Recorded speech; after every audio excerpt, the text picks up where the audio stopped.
Coach's Corner, Cavs fans. Thanks for joining me on this Tuesday afternoon. Actually, I was subbing yesterday, so got it out a little bit later. So this week we're going to talk about a quick review of last week's game with St. Bernard Elmwood Place, a preview of Anna, who we've already played this year. I'm going to support staff. I'm going to talk a little bit about the boosters. I'm going to give props to our seniors, and we're going to watch some film like we've done the last couple weeks. Got a couple scheme kind of things from last week's game that were really effective against their best player. So that was kind of cool to see on film, the carryover from practice to game. So to get started here, we're going to back up. Last Friday we went down to Trotwood and thank Trotwood. They did a really good job of hosting, and nice field, nice locker room.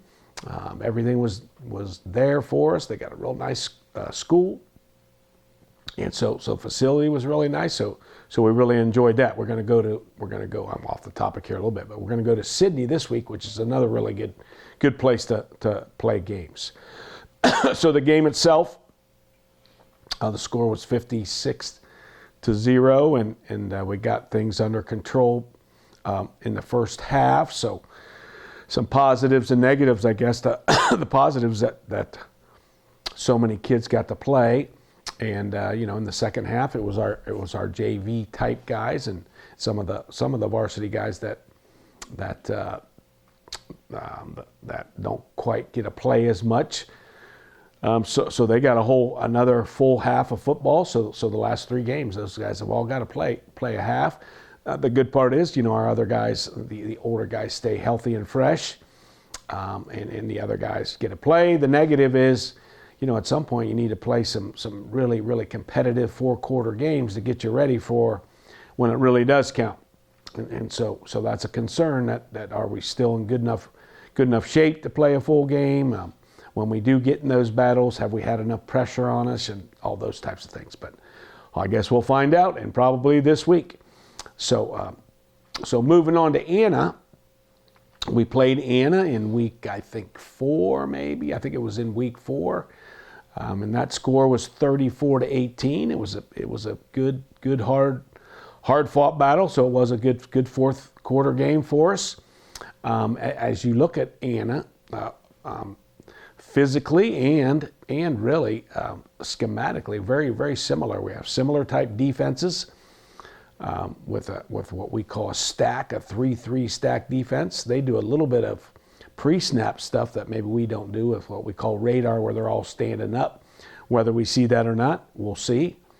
But both of us do stunt quite a bit. Personnel-wise, I guess similar. They have a couple really good linebackers like we do. Their D-line are not overly huge guys. So and their secondary guys are a lot like ours. Pretty good skilled guys that some of them play both ways. So very similar in that way. Offensively, both quarterbacks are probably more throwers than they are runners.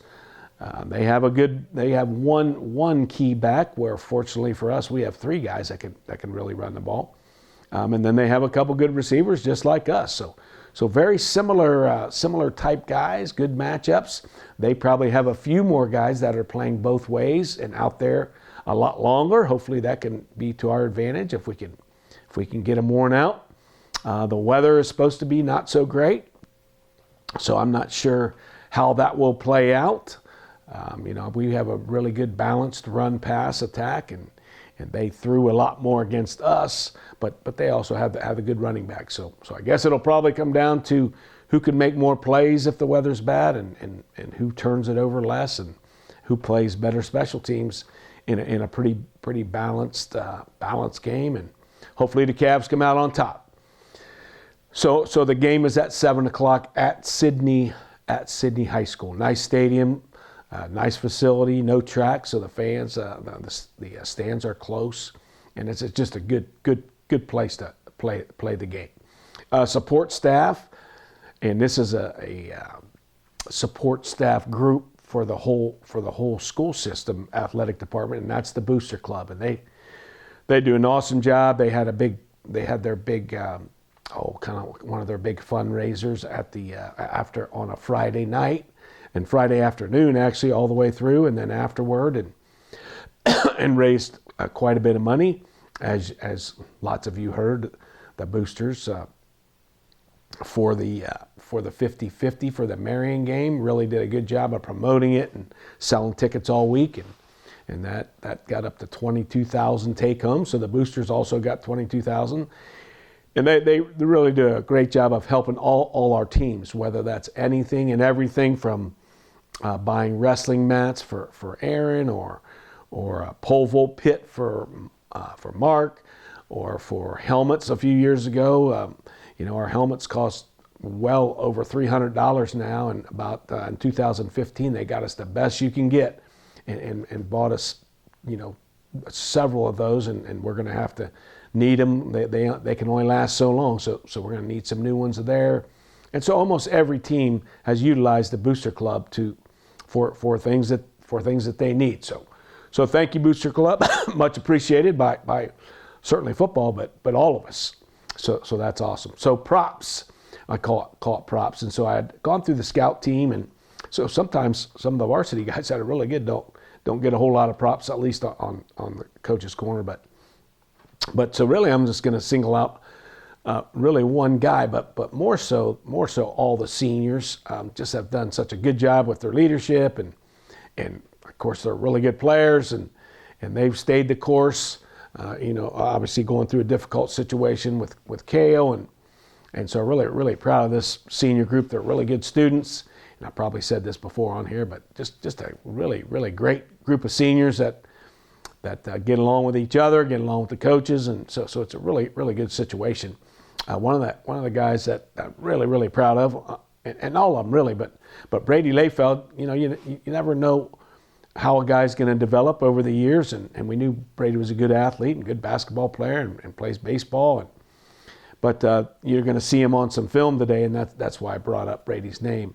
Just his technique and the carryover from practice to games is just outstanding by Brady, and it's fun to see guys develop and get better and better and better, and take from what they do in practice to the game. So Brady, good work, man, and proud of you, and let's do it a couple more weeks, hopefully.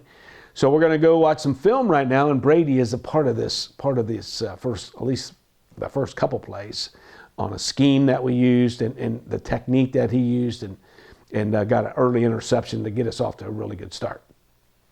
Okay, we're going to continue with Coach's Corner, and so I got a little bit of film here, and Scott Kramer and then Mike from the field do a great job with our film. So we're going to watch it from the sideline here, and then the end zone on a few of these.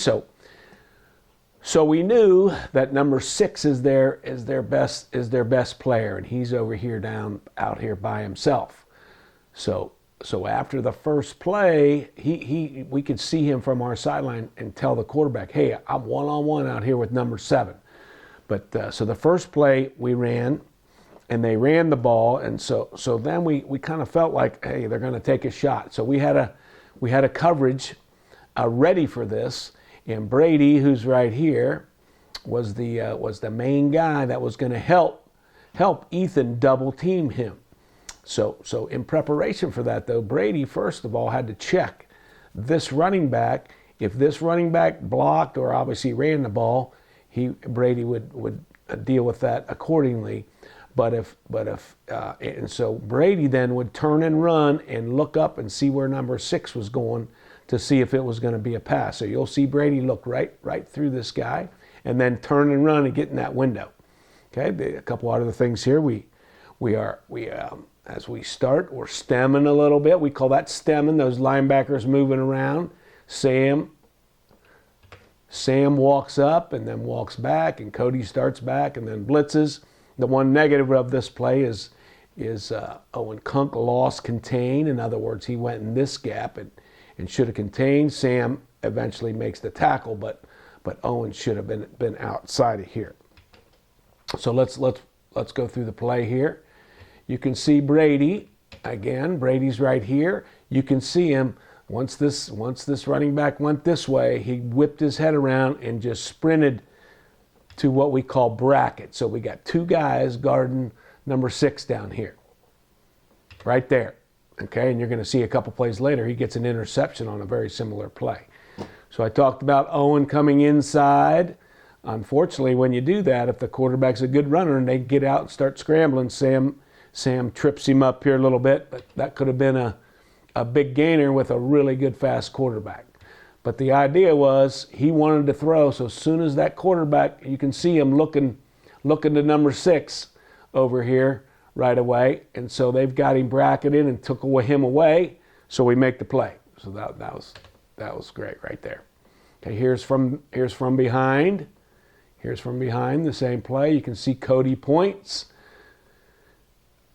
Miles signals something back to him. I'm not sure exactly what they're saying. Sam's gonna stem here a little bit, walk up, and then Cody ends up blitzing. And here's where I was talking about Kunke giving up contain. Okay, we're going to move on here. Okay, we make some different calls. It's 3rd and 5. We think they're probably going to maybe pass. So we have lots of different calls, but this is called a loose, so the ends can get a lot wider. Get a lot wider. So that would be the loose part of it. And then the linebackers are thinking, they're eyeballing that running back had 1,800 yards rushing. So those guys are gonna, they're gonna really be aggressive. Thinking run. The secondary is going to be aggressive. Aggressive for the run, and the DBs are going to take care of the pass. So one of the really good things here, this is really good by Owen Layfeld, our nose guard, and this is a thankless job right here. So Owen takes on this double team against 2 guys that are, 290 plus, and he's 185. So we ask him to hold your ground, and if you can demand a double team, so both of these, I'm not sure which 2 are when I get going here. Okay, so these 2 double team him. These 2 double. Sam is on a blitz, so he collects this lineman. This lineman's going to pull and kick out. But when he holds his ground, this guy can't come up and help on Cody. He could, I guess. But so that allowed Cody to be free and make the tackle. Not only that, but Owen spins back inside and helps on the play. So let's watch it from behind. Really good. So again, this is Owen. He's going to angle. He's going to take on this double team, hold his ground. They're taught if you feel movement, you go down and make a pile. Sammy's going to blitz this gap, so he blocks him. This guard is going to pull here, but there's nobody to block Cody unless he can come off of this on what's called a chip block, where he chips up and blocks him. Now, if these 2 guys are really good, well, they can do that. But that wasn't good enough, and so we make the play. Okay, we're going to play 7. So this is the interception that I talked about. So again, they got their best players right here, one-on-one. Okay, or they think he's one-on-one. Again, Brady's going to read this guy. If he were to happen to swing or go out for a pass, Brady's got to cover him. But he sees this running back go this way. So again, he turns and runs, and Ethan's over deeper than him, and then Brady gets underneath him. This is great right here. We got 1 under and 1 over, and their quarterback decides that's our best player. I'm going to throw it to him. And so up top, we're doing some good things here. They got 3 receivers out here. We got 4 defenders. We felt like these 6 guys, or these 5, can handle the run in here, and Miles would help if he saw that it was a run. So we got 4-on-3 up here. We're going to go 2-on-1 here, because once Brady knew he wasn't swinging, then he jumped on it. So here he goes. Brady turns and runs, and we get an interception. That's really good there. So that was good scouting by our coaches, good execution by our players. Okay, I'm going to jump ahead. I'm going to jump ahead here to play, here it is, to play 17. Okay.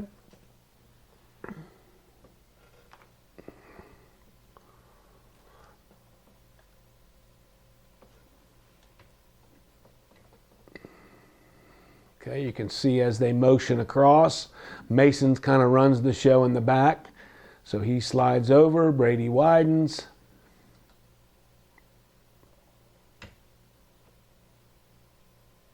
The linebackers are playing pretty straight right here. So our guys are playing straight. One of the really good things right here, we always talk about staying square to the line of scrimmage. So in this view, I can see all their numbers, right? So we got Aaron, we got Will, we got Derek Deuce, we got Owen Kunka standing nice and square. We got Miles is in here, square, and Cody is. They're all square, which is really good. So they're going to read and react, and then once they diagnose, then they all start running. Aaron Kaup is up here, so he knows if these pullers right here can get to him, he's going to take them on square and low and on the line of scrimmage. So they stay square, they diagnose. Mason, number 14, realizes it's a run. He fills the gap. And they all run and make the tackle. So that's really good. Stay square to the line of scrimmage unless you have to actually turn and run. And make the tackle. Okay, we're going to jump ahead. Okay, to play 29.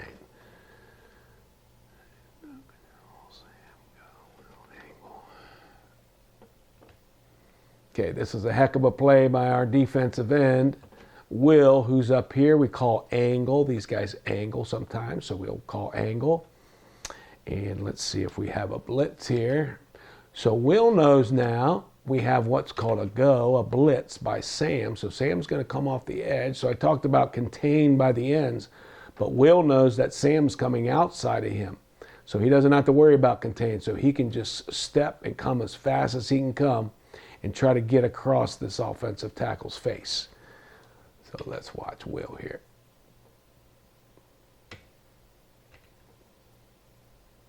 Okay, and then he gets a tackle for loss. So let's watch it from behind here.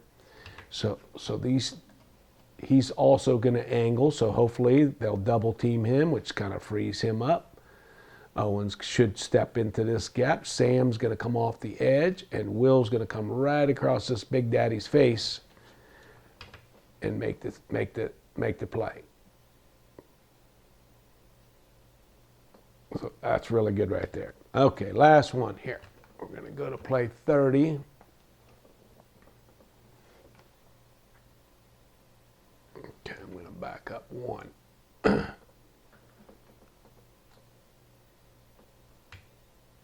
Okay, again, we want to know where number 6 is. So he's up here this time. So he's right here, and so they would run some plays where they throw it to him quick, or they could throw it to this guy quick, and he could run a streak. But I'm sure these guys are talking to each other. Hey, watch the quick step. So this guy's gonna back up, and they're gonna fake the throw to him, and he's gonna act like he's gonna block. Maybe I don't remember how well he did it, but then he's gonna run a streak up the sideline. So we would call that like a quick step streak.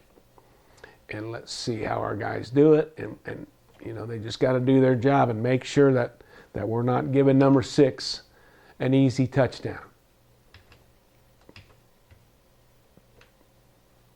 So as you look at their quarterback, he looks over to number 1, the widest guy. And so Ethan E up here, he knows he's got the deep. These two are gonna be smart and play deep. These two are gonna play underneath. If they would happen to throw it to the wide guy, well, they're gonna go make the tackle. So we end up getting a sack. Cody is what we call stemming here, number 25, right here in the middle. He's acting like he's gonna go in this gap, but ends up going out and around, and then we get enough pressure because these two do a good job, and he can't throw it, or he doesn't throw it, and we get a sack.